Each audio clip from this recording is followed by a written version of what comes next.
She never should have gone exploring alone. It was supposed to be a quick trip, just her backpack, and the coastline. People in town talked about the abandoned fishing village hidden beyond the cliffs, the kind of place that no one had set foot in for years. I didn't believe half the stories I heard, but she liked the idea of seeing it for herself.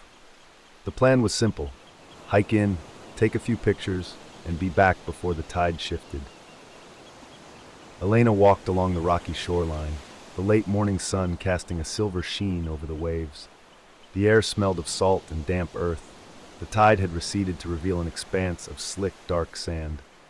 She had come to explore the coast, drawn by rumors of an abandoned fishing village hidden beyond the cliffs. The only sound was the distant cry of gulls and the rhythmic crashing of the waves, until she heard it.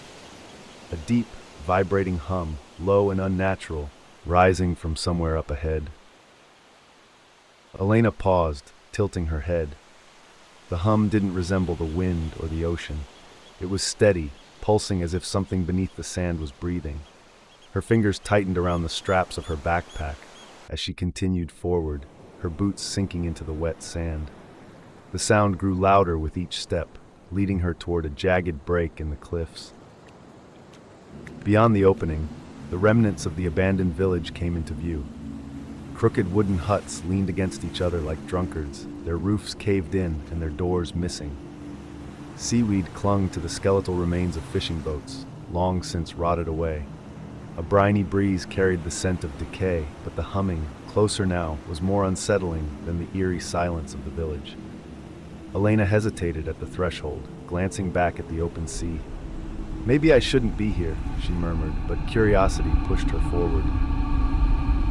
She moved cautiously through the ruined village, her boots crunching over fragments of wood and shells.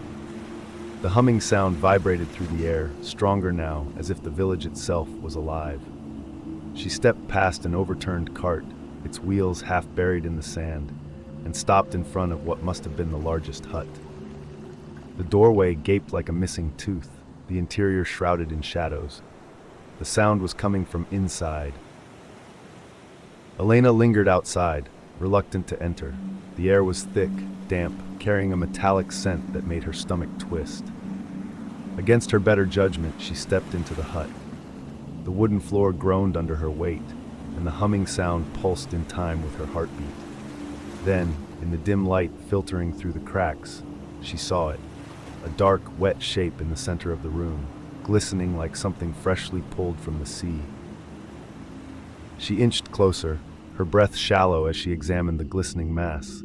It was pulsating, expanding, and contracting as though it were breathing. Strands of something, like seaweed but thicker, stretched out from its base, snaking across the floor and up the walls. "This isn't natural," she whispered, reaching out a cautious hand. Before she could stop herself, her fingertips brushed the surface. A cold shock shot up her arm, and she stumbled back with a gasp.